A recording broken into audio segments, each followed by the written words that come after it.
I am in Mauritius at Constance Belmar Plage. There are some legends of the games here like Colin Montgomery, Ian Woosnam, Michael Campbell, Paul Lorry, major champions in there. One thing I really noticed is that how well they strike the golf ball. And I've noticed 4 things that they all do, which I know if you can implement to your game, will help you strike the ball better. So the first thing that I've noticed these absolute legends of the game doing is taking their time and really making sure that their setups are dialed in. Now, you might be watching this thinking, Chris, setup is boring. I want to dive into those core swing changes that are really going to help me, but the setup is so important. And what I've seen is on the range, they've got alignment sticks down, they've got training aids, and they're really dialing in their setup. And they've got really kind of a couple of key things that I want to highlight in this video. All of the players this week, when they're hitting irons, I've seen that they have got a little bit of their weight forward. That's presetting where they're going to be at impact. We're going to come to that a little bit later in the video, but they have a little bit of weight forward. Now you can see as I do that, it is relatively subtle. There's not a huge movement. And notice more importantly, how I'm doing that. Not moving my weight forward by moving my head, I'm taking my thighs, my knees and my hips, and I'm just bumping my weight forwards a little bit. What that does, just gives that little sensation that I've got more pressure through that lead side. That's really, really key. The other thing that they've all got is they have got some forward shaft lean. That means that the grip of the golf club is closer to the target than the club head. So what does that look like? It looks something like this. So as I take my hands off that golf club, you can see that the butt end of the club is just opposite the inside of my lead thigh. Obviously the club head is a lot more closer to the middle of my stance. That puts me some shaft lean in there.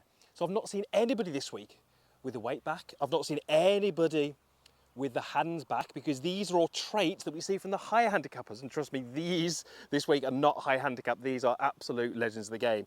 The final thing is that I've really noticed and really paying attention to is where that ball is in their stance.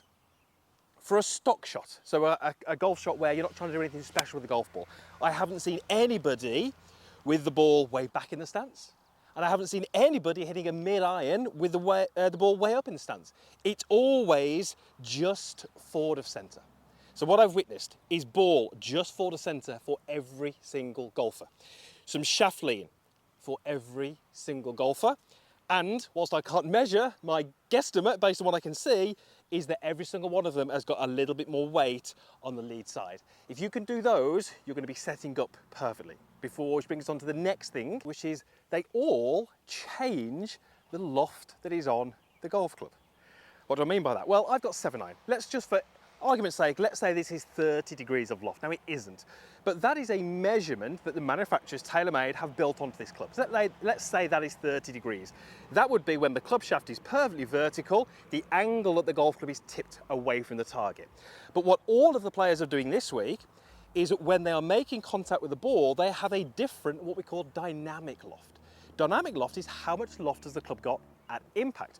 So as soon as I lean the handle back, I'm basically playing with more loft. What all of the players are doing this week is they're taking a golf club with, let's say, 30 degrees, and at the point of contact, that golf club has got less loft. How are they doing that? By presenting the handle forward of the club head, which is why it's so important that we made those setup changes or made sure that your setup was in order, because that presets impact. Now, many of you will be playing with the loft that's on the club, if not increasing that loft. That's going to make it very, very difficult to play the game. Now, here's the absolute really important part. Watch this. If I take a setup and I've got that club nice and neutral, I'm just stood up in this way. As I try to push the handle forward, what does that do to the golf club? It tends to want it to open. Now you can see how that club is pointing more up than it was at the start.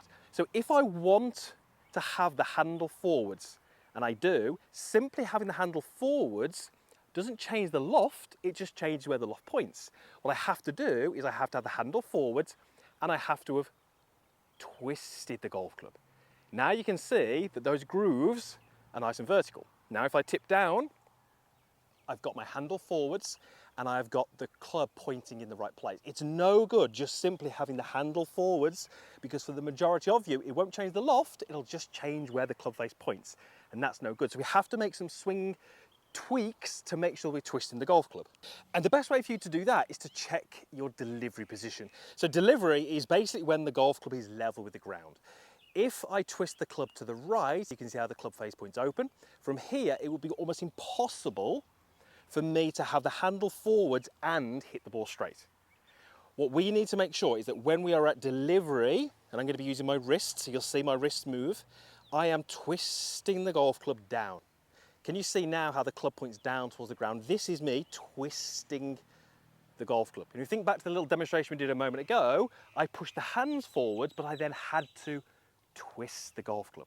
So here's the really kind of key message that many golfers don't necessarily appreciate should actually happen. These great golfers, whether they are intentionally doing it or not, they are, through their golf swing, twisting the golf club.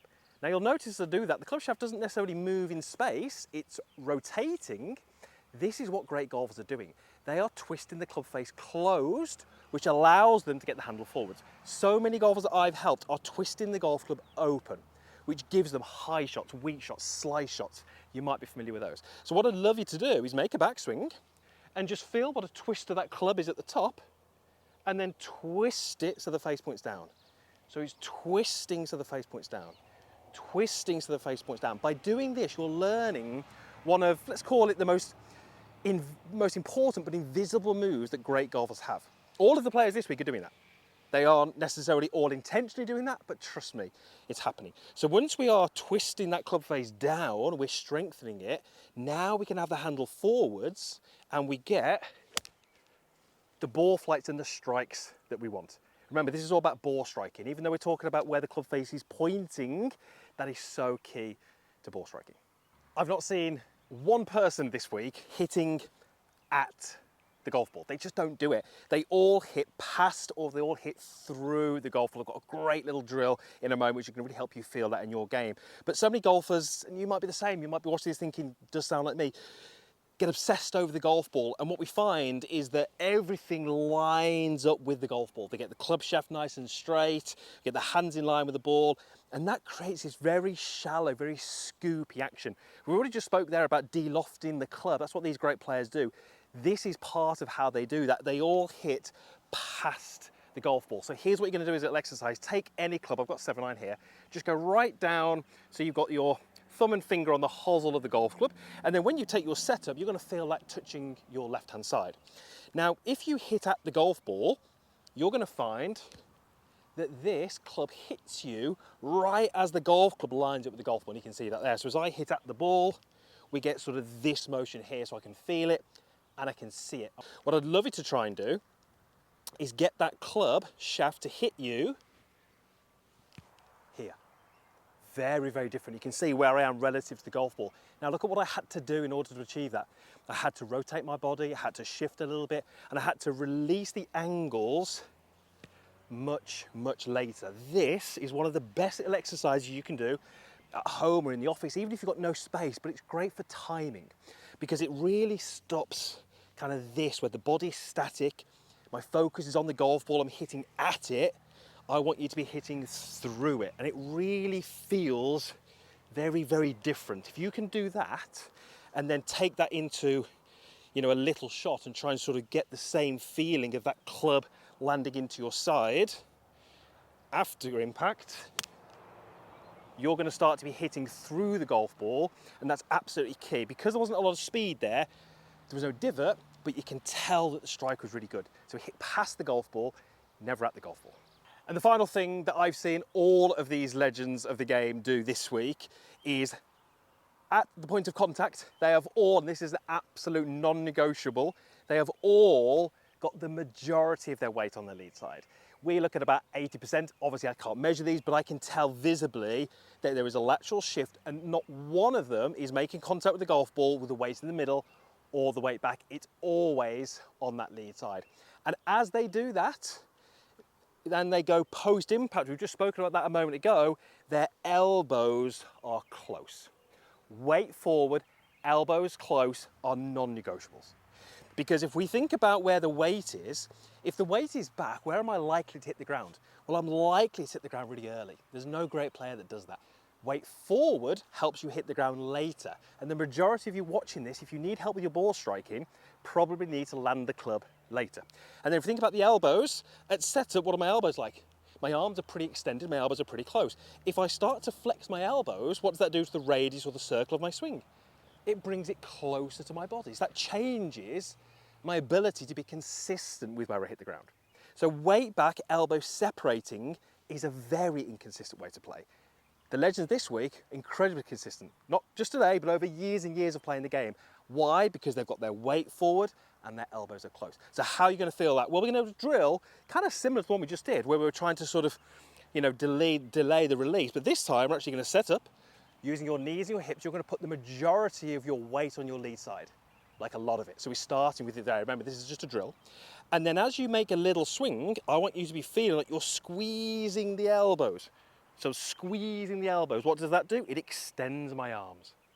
I prefer you to think about squeezing the elbows rather than to think about straightening your arms. So I'm going to go set up, I'm going to put my weight forward, and I'm going to go little backswing, keep the weight forward, squeeze the elbows. And you can see just how close my elbows are to each other, and that weight stayed forward. Again, what that does, it makes it incredibly consistent with where I hit the ground, and it makes it always target side of the ball. That's the key to ball striking.